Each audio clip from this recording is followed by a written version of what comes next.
నా ప్రియ దేవుని బిడ్డలారా, దేనికోసం ఏడుస్తున్నారు?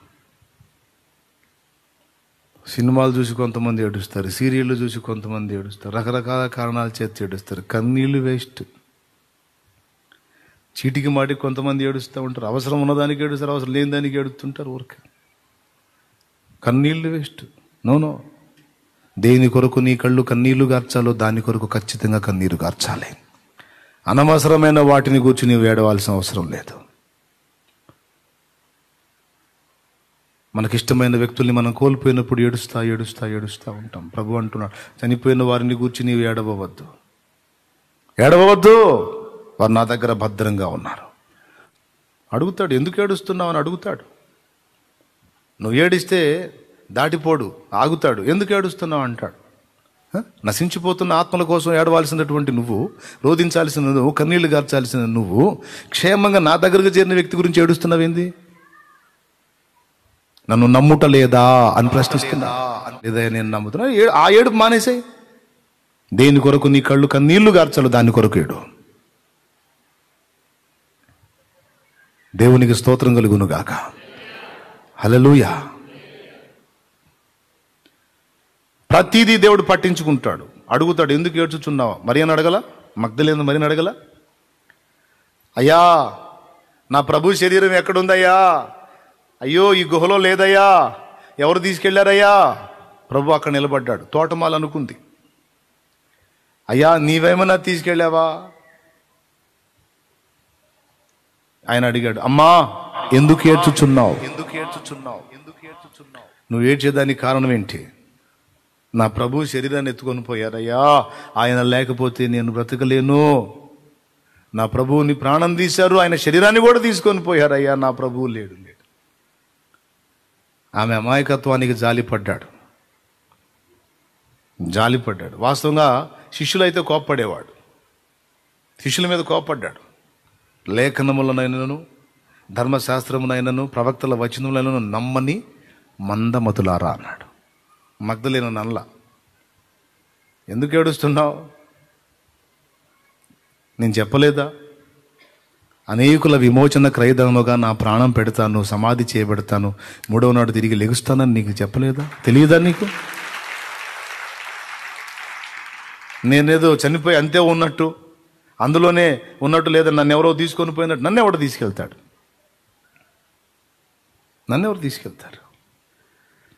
ప్రాణం పెట్టడానికి నాకు అధికారం కలదు, తిరిగి దాన్ని తీసుకోవడానికి కూడా నాకు అధికారం కలదు.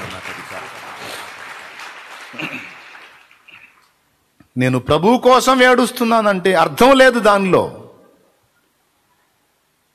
యెరూషలేము కుమార్తెలారా, నా కోసం ఏడవవద్దు, మీకోసం, మీ పిల్లల కోసం ఏడవమన్నాడు. నీ కన్నీటికి కారణం అడుగుతాడు. ఎందుకు ఏడుస్తున్నావు? అప్పులు ప్రభువా, అప్పులు తట్టుకోలేకపోతున్నాను. ఏడవద్దు, నేను తీసేస్తాను. భూమి మీద నీ ప్రయాణానికి ఆటంకంగా ఉన్న వాటిని గురించి నువ్వు కన్నీరు గార్చవచ్చు, తప్పుపట్టడు. అవసరమైతే తీసేస్తాడు ఆ సమస్యల్ని. హల్లెలూయా. నువ్వెందుకు ఏడుస్తున్నావు? దేవుని మందిరంలోకి వెళ్ళి ఆ బండల మీద పడి ఒక బండను పట్టుకొని ఏడ్చేవాడిని. నా కళ్ళు కన్నీళ్లు ఆ బండ మీద ఉండే. ప్రభు ప్రశ్న, ఎందుకు ఏడుస్తున్నావు? ఈ బండ వల్ల నన్ను ఎందుకు చేయలేదు నువ్వు? ఎందుకు? నాకు నీ సన్నిధిలో ఎప్పుడూ ఉండాలని ఆశ. మరి పొట్ట కోసం, నా వారి పొట్ట కోసం నేను ఆ ఊరు ఈ ఊరు ఆ ప్రాంతాలకు సంచరించాల్సి వచ్చింది. సన్నిధికి దూరం అయిపోవాల్సి వస్తుంది.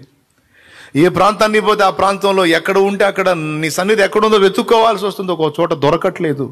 ఎంతకాలం నాకు ఈ పరిస్థితి ప్రభు? నీ సన్నిధిని వదిలి ఉండలేను, నాకు నీ సన్నిధి కావాలి. ఇదేనా నీ ఆశ? అవును ప్రభా, ఇదే. అట్లయితే నీ హృదయ వాంఛ తీర్చబడును గాక. అవుట్. ఎప్పటికీ ఆయన సన్నిధి నుండే భాగ్యాన్ని అనుగ్రహించాడు. నా కోరిక న్యాయమైనదైతే, ఆయన చిత్తానుసారమైనదైతే సంతోషంగా దాన్ని స్వాగతిస్తాడు, తీరుస్తాడు. ఎందుకోసం ఏడుస్తున్నావు? నీ సన్నిధి కోసం ప్రభు. డబ్బులొద్దా, భోగాలొద్దా? నాకు వద్దు ప్రభు. మరేం కావాలి? నీ సన్నిధి కావాలి. నీతో సహజీవనం కావాలి, నీ ప్రసన్నత కావాలి, నీ ప్రత్యక్షత కావాలి, నీ పాదాలు కావాలి, నీతో సహజీవనం కావాలి, నీ సహవాసం కావాలి. ఇది న్యాయమే ప్రభు, నాకు అనుగ్రహించవా? దాటిపోతాడా? ఆయన మనతో ఉంటే, ఆయన సన్నిధి మనతో ఉంటే ఏది కొరవా, ఏది కొరత? రహస్యం అంతా అక్కడే ఉంది. దేనికోసం నీ కళ్ళు కన్నీరు గార్చాలి? జనులకు కలిగిన నాశనమును బట్టి ప్రభువా వారిని దర్శించవా, రక్షించవా అని నీ కళ్ళు కన్నీరు గార్చాలి. ఒకవేళ ఏదైనా నీకు ఆటంకంగా, అవరోధంగా దేవునికి దూరం చేస్తూ ఉంటే దాని నుంచి విడుదల కొరకు నువ్వు అప్పులు కావచ్చు, సమస్యలు కావచ్చు, ఇబ్బందులు కావచ్చు, కన్నీరు కావచ్చు, తప్పులేదు, దేవుడు తీసేస్తాడు. ఎందుకు ఏడుస్తున్నావు? ఇవన్నీ నన్ను నీ సన్నిధికి దూరం చేస్తున్నాయి, నాకు వాటి నుంచి విడిపించి నీ సన్నిధి కావాలి, నాకు ఇస్తాడు. ఎందుకు ఏడుస్తున్నావు? నేను నీ కోసం ఉజ్వలంగా మండాలనుకుంటున్నానయ్యా, నీ చిత్తం చేయాలనుకుంటున్నానయ్యా, నీ సంతోషాన్ని వెతకాలనుకుంటున్నానయ్యా, నిన్ను సంతోష పెట్టాలని అడుగులేస్తున్నా, బాధ పెడుతున్నా, నీకు ఇష్టంగా నడుచుకోవాలనుకుంటున్నాను, గాయపరుస్తున్నాను, నీ శక్తి పొందాలని ఆశపడుతున్నాను, కానీ నీ సన్నిధికి దూరం అయిపోతున్నాను, రావట్లేదు, నీకు అందుబాటులోకి రావట్లేదు. నీకేది ఇష్టమో అది నేను చేయటానికి, నీ చిత్తం మీద అది నేను నెరవేర్చడానికి, నీవిచ్చే శక్తి పొందుకోవటానికి, శత్రువుని ఎదిరించి అనేక జీవితాలను ప్రభావితం చేయటానికి మిగుల ఆశ ఉంది. కానీ అటు గెలవలేకపోతున్నా, ఇటు నీ సన్నిధిని సమీపించలేకపోతున్నా, శత్రువు చేత ఆటంకపరచబడుతున్నా, గాయపరచబడుతున్నా. నా ఎందుకు కనికరపడు. నన్ను ఎప్పుడు పిలుస్తావో తెలియదు, ఎన్ని దినాలు నాకు నియమించబడ్డాయో తెలియదు, ఎన్ని రోజులు నేను ఉంటానో నాకు తెలియదు. నీ ఎడల నాకు మొదట ఉన్న ప్రేమ కోల్పోయాను ప్రభు, నీ ఎడల నాకు మొదట ఉన్న ఆసక్తి కోల్పోయాను ప్రభు, ఆత్మీయతలో చల్లారిపోయి ఆచారంగా మిగిలిపోయాను ప్రభు, దిగజారిపోయాను ప్రభు. ఆనంద పెట్టిన నేను నిన్ను బాధ పెట్టేవాడిగా, బాధ పెట్టేదానిగా తయారయ్యాను ప్రభు. నా ఎడల కరుణ చూపు, నన్ను బ్రతికించు. ప్రారంభంలో నిన్ను ఎంత ప్రేమించి సేవించానో అంతకంటే అత్యధికముగా నిన్ను ప్రేమించి సేవించినట్లు నన్ను బలపరచు. హల్లెలూయా. దేవుని ప్రేమించి దేవుని ఎదుట ఈ రోదన, ఈ విషయమై కన్నీరు, ప్రభు పాదాల దగ్గర కూర్చొని మనం చేయవలసిన కార్యం. ప్రభువుకే మహారోదనం అవసరమైతే మనకి, కన్నీళ్లతో వేడుకోవటం ప్రభువుకే అవసరమైతే మనకి, కఠిన పాషాణాలాగా మారిపోలే మన హృదయాలు. ఎక్కడున్నాయి మన కన్నుల్లో నీళ్ళు? ఎక్కడుంది రోదన విద్య? ఎక్కడుంది అని అంగలార్పు? ఎక్కడుంది మూలుగులు? ఎన్నాళ్ళు అయిపోయింది? సమస్త కార్యాలను చక్కబెట్టగల జీవం గల దేవుడు ఆయన సన్నిధిని మనం సాష్టాంగపడి ప్రార్థన చేద్దాం,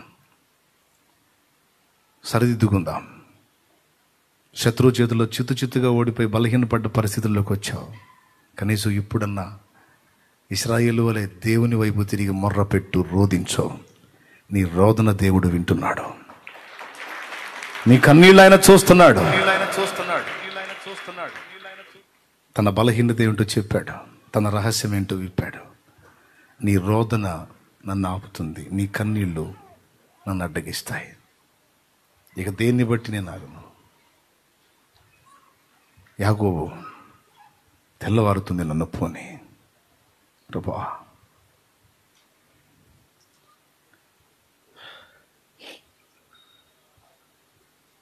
నేను ఎందుకున్నానయ్యా ఇక్కడ? ఒక రాహేలు కోసం 14 ఏళ్ళు ఊడిగం చేశా. ఆ రాహేలు నాకు ఇచ్చినందుకు మరొక 7 ఏళ్ళు, 21 సంవత్సరం ఊడిగం చేశా. ఈరోజు ఆ రాహేల్ని కూడా వదిలేశా. లేయా, జిల్ఫా, బిల్హా, వారికి పుట్టిన పిల్లలు వదిలేశా. వెండి బంగారాలు వదిలేశా. ఈ మందరే ప్రాణం అన్నట్టు ఇదే ఐశ్వర్యం అన్నట్టు పరిగెత్తే వదిలేసా. అన్నీ ఏరు దాటించి ఎందుకున్నాను ప్రభా? తెల్లవారుతుంది కనుక నన్ను పోనీ అంటున్నావు. ఎవరి కోసం ఉన్నాను? ఎందుకున్నాను? నీ కోసం కదా ప్రభు. నా దాకొచ్చి దాటిపోతావా? నాకేదో పరిష్కారం చెప్పకుండానే వెళ్తావా? నీ కన్నీళ్ళు చూసి కూడా కఠినంగా దాటిపోతావా తండ్రి? ఎక్కడ కదులుతాడు? అన్ని వద్దనుకొని నీ వదిలేసుకొని నీ కోసం కూర్చున్నా. ఈ రాత్రి వేళ ఒంటరిగా మిగిలిపోయా ప్రభు, కేవలం నీ కోసమే ప్రభు. నాకు తెలుసు నా మూలుగులు నీకు వినపడతాయి, నా ఆర్తధ్వని నీకు వినపడుతుంది. నా కోసం వస్తావని నాకు తెలుసు. నీవు తప్పితే నాకు దిక్కు లేదన్న సంగతి కూడా నీకు తెలుసు. అటు ఇటు నలువైపుల శత్రువులు నా అనుకున్న వారి నాకు శత్రువులు అయి పడగెత్తి నిల్చున్నారు. దారి లేదు, నాకు అర్థం కావడం. నాకు ఒక స్పష్టమైన సమాధానం ఇవ్వకపోతే నా ఊపిరి పోవడం తప్ప నాకు దారికి అర్థం కావట్లేదు. నా దాకా వచ్చి నన్ను దర్శించి దాటిపోతావా? ఇది న్యాయమా ప్రభు? నా పరిస్థితి ఎరగవా? నా పరిస్థితి తెలియదా నీకు? నా స్థితి ఎరగవా? ప్రార్థన చేయి, ప్రార్థన చేయి, మోకండి.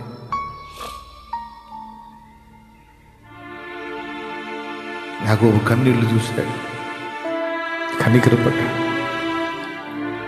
మెత్తని హృదయం నా ప్రభువుది, కఠినాత్ముడు కాదు, కరుణ కరుణ కరుణా సంపన్నుడు. నాకెవరున్నారు ప్రభు? నాకెవరున్నారు? నాకెవరు ఆలోచన చెప్తారు? నాకెవరు జ్ఞానం ఇస్తారు?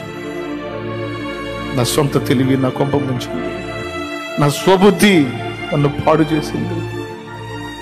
నేను గొప్ప అనుకున్నవేవి నాకు ఈరోజు అక్కడికి రాలేదు. ఇలాగ మిగిలిపోయా ప్రభు, ఇలా మిగిలిపోయా ప్రభు, నా గతి ఏమిటి అని కూర్చున్నాడు. మగసిరి గలవాడై కన్నీళ్లతో రోదనతో దేవుని పాదాలను పట్టుకున్నాడు. యాకోబు ఒప్పుకున్న దాన్ని బట్టి దేవుడు యాకోబును సరి చేసి ఆశీర్వదించి వెళ్ళాడు. ఈరోజు నీ రోదనను దేవుడు దృష్టిస్తున్నాడు. కన్నీళ్లతో దేవుని వైపు తిరుగుదా, కన్నీళ్లతో దేవుని అడుగుదా. నువ్వే పరిస్థితుల్లో ఉన్నావో, అది ఆత్మ సంబంధమైన సమస్య అయినా భౌతికమైనదైనా ఏదైనా, ఆయన ముందు నువ్వు విన్నవించుకోవడానికి ఇదిగో ఆయన సన్నిధి నీకు అందుబాటులోకి వచ్చింది. నువ్వు ఆయన సన్నిధిలోకి వచ్చావు, ఆయన నీతో ఉన్నాడు. ఆయన సన్నిధి నీ దగ్గరకు దిగి వచ్చింది.